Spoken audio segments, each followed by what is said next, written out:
गर्भ गीता। श्री कृष्ण भगवान जी का वचन है कि जो प्राणी इस गर्भ गीता का सद्भावना से विचार मनन करता है सो वह पुरुष फिर गर्भवास में नहीं आता है।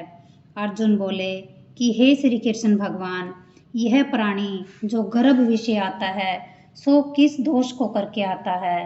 हे प्रभु जी, जब यह जन्मता है तब इसको जरा आदि रोग लगते हैं, फिर मृत्यु होती है। हे स्वामी, वह कौन सा कर्म है जिसके करने से प्राणी जन्म मरण से रहित होवे। श्री भगवान बोले कि हे अर्जुन, यह मनुष्य जो है सो अंधा व मूर्ख है, जो संसार के साथ प्रीति करता है। यह पदार्थ मैंने पाया है और वह मैं पाऊंगा, ऐसी चिंता इस प्राणी के मन से उतरती नहीं। 8 पहर माया को ही मांगता रहता है, इन बातों को करके बार बार जन्मता और मरता है, वह गर्भ से दुख पाता रहता है। अर्जुन बोले, हे श्री कृष्ण भगवान, यह मन मस्त हाथी की नाई है, तृष्णा इसकी शक्ति है। यह मन तो 5 के वश में है, काम, क्रोध, लोभ, मोह और अहंकार। इन 5 में अहंकार बहुत बली है, सो कौन यतन है जिससे मन वश में होए। श्री भगवान बोले कि हे अर्जुन, ये मन निश्चय ही हाथी की नाई है, तृष्णा इसकी शक्ति है। मन 5 के वश में है, अहंकार इनमें श्रेष्ठ है। हे अर्जुन, हाथी जैसे अंकुश के वश में होता है, वैसे ही मन रूपी हाथी को वश में करने के लिए ज्ञान रूपी अंकुश है। अहंकार करने से यह जीव नरक में पड़ता है।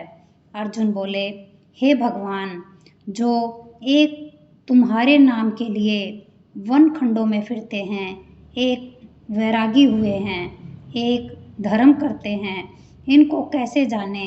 जो वैष्णव हैं वे कौन हैं। श्री भगवान बोले, हे अर्जुन, एक मेरे ही नाम के लिए वनों में फिरते हैं, वे सन्यासी कहलाते हैं। एक सिर पर जटा बांधते हैं, एक अंग पर भस्म लगाते हैं, उनमें हम नहीं हैं, क्योंकि इनमें अहंकार है, इससे मेरा दर्शन दुर्लभ है। अर्जुन बोले, हे भगवान, वह कौन सा पाप है जिससे स्त्री की मृत्यु हो जाती है।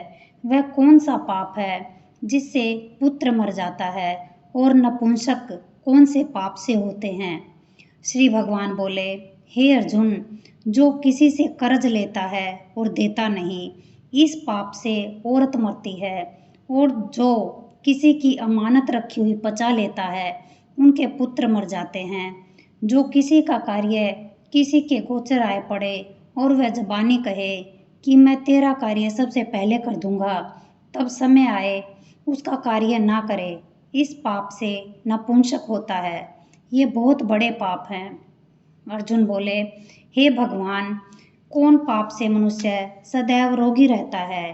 किस पाप से गधे का जन्म पाता है, स्त्री का जन्म तथा टट्टू का जन्म क्यों कर पाता है, और बिल्ली का जन्म किस पाप से होता है। श्री भगवान बोले, हे अर्जुन, जो भी मनुष्य कन्यादान करते हैं और इस दान के मूल्य लेते हैं, वे दोषी हैं, वे मनुष्य सदा रोगी रहते हैं। जो विषय विकार के वास्ते मदिरा पान करते हैं, वे टट्टू का जन्म पाते हैं, और जो झूठी गवाही भरते हैं, वे औरत का जन्म पाते हैं। जो रसोई बना के पहले आप भोजन कर लेती है और पीछे परमेश्वर को अर्घ्य दान करती है, तो वे बिल्ली का जन्म पाती है।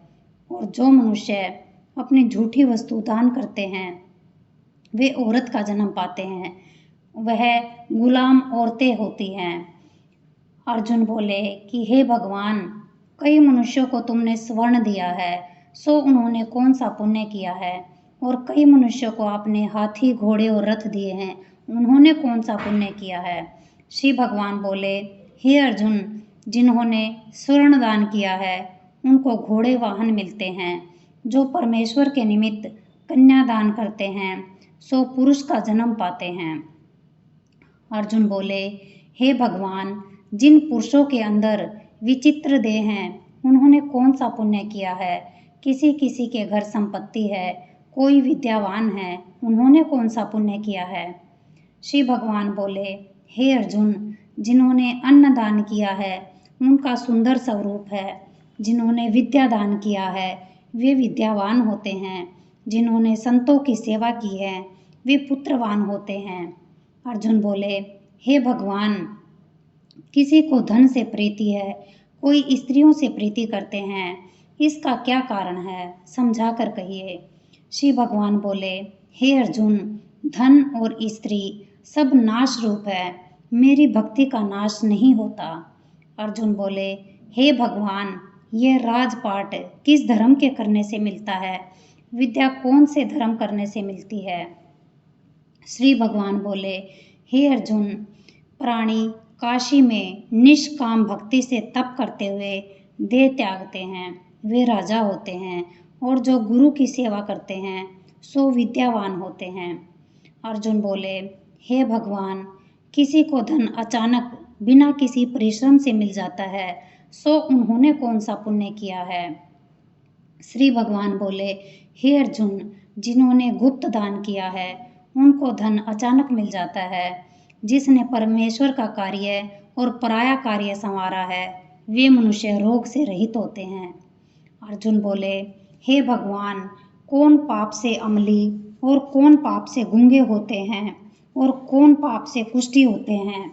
श्री भगवान बोले, हे अर्जुन, जो आदमी नीच कुल की स्त्री से गमन करते हैं सो अमली होते हैं। जो गुरु से विद्या पढ़कर मुकर जाते हैं सो गूंगे होते हैं।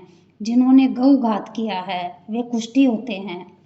अर्जुन बोले, हे भगवान, जिस किसी पुरुष की देह में रक्त का विकार होता है वह किस पाप से होता है और दरिद्र होते हैं?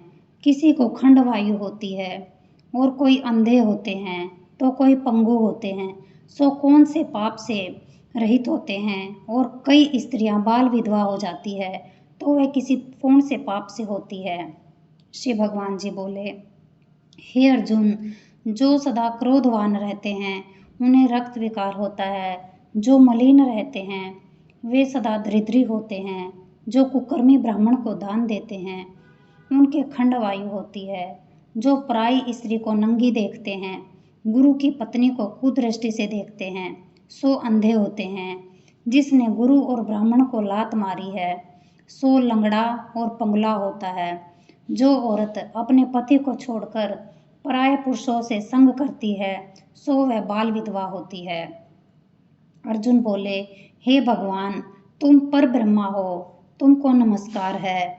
आगे मैं तुमको संबंधी जानता था, परंतु अब मैं आपको ईश्वर रूप जानता हूँ।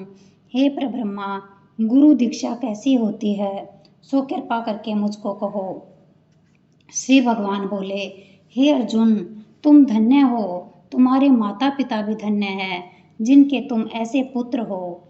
हे अर्जुन, सारे संसार का गुरु जगन्नाथ है। विद्या का गुरु काशी, चारों वर्णों का गुरु सन्यासी है।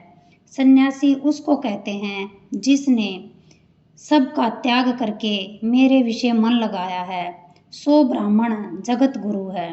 हे अर्जुन, यह बात ध्यान देकर सुनने की है। गुरु कैसा करे? जिसने सब इंद्रियां जीती हो, जिसको सब संसार ईश्वरमय नजर आता हो और सब संसार से जो उदास हो, ऐसा गुरु करे जो परमेश्वर को जानने वाला हो और उस गुरु की पूजा करे, सब तरह से उसकी ही पूजा करे। हे अर्जुन, जो गुरु का भक्त होता है और जो प्राणी गुरु के सम्मुख होकर भजन करते हैं उनका भजन करना सफल है। जो गुरु से विमुख है उनको शपथग्रास मारे का पाप है। गुरु से विमुख प्राणी दर्शन करने योग्य नहीं होते। जो गृहस्थी संसार में गुरु के बिना है वह चंडाल के समान है। जिस तरह मदिरा का भंडार हो उसमें जो गंगा जल है जो अपवित्र है, इसी तरह गुरु से विमुख का भजन सदा अपवित्र होता है। उसके हाथ का देवता भी नहीं लेते, उसके सब कर्म निष्फल है। कुकर, सूकर, गंधर्व, काक, ये सब की सब योनियाँ सबसे बड़ी खोटी योनियाँ हैं। इन सब से वह मनुष्य खोटा है जो गुरु नहीं करता। गुरु के बिना गति नहीं होती, वह अवश्य नरक में जाएगा। गुरु दीक्षा बिना प्राणी के सब कार्य निष्फल हो जाते हैं। हे अर्जुन, जैसे चारों वर्णों को मेरी भक्ति करना योग्य है, वैसे गुरुधार के गुरु की भक्ति करना योग्य है। जैसे गंगा नदियों में उत्तम है, सब व्रतों में एकादशी का व्रत श्रेष्ठ है, वैसे ही हे अर्जुन, शुभ कर्मों में गुरु सेवा उत्तम है। गुरु दीक्षा बिना प्राणी पशु योनि पाता है। जो धर्म भी करता है सो पशु योनि में फल भोगता है, 84 योनियों में भ्रमता रहता है। अर्जुन बोले, हे श्री कृष्ण भगवान, गुरु दीक्षा क्या वस्तु है? श्री भगवान बोले, हे अर्जुन, धन्य जन्म है उसका जिसने यह प्रश्न किया है। तू धन्य है। गुरु दीक्षा के 2 अक्षर है, हरि ओम। इन अक्षरों को गुरु कहता है। यह चारों वर्णों को अपनाना श्रेष्ठ है। हे अर्जुन, जो गुरु की सेवा करता है उस पर मेरी प्रसन्नता है, वह 84 से छूट जाएगा, जन्म मरण से रहित हो, नरक नहीं भोगता। जो प्राणी गुरु की सेवा नहीं करता वह 3.5 करोड़ वर्ष तक नरक भोगता है। जो गुरु की सेवा करता है उसको कई अश्वमेध यज्ञ के पुण्य का फल मिलता है। गुरु की सेवा मेरी सेवा है। हे अर्जुन, हमारे तुम्हारे संवाद को जो भी प्राणी पढ़ेंगे या सुनेंगे सो गर्भ के दुख से बचेंगे, उनकी 84 कट जाएगी। इसी से इस पाठ का नाम गर्भ गीता है। श्री कृष्ण भगवान जी के मुख से अर्जुन ने श्रवण किया है। गुरु दीक्षा लेना उत्तम कर्म है। उसका फल यह है कि नरक की 84 से जीव बचा रहता है। भगवान बहुत प्रसन्न होते हैं।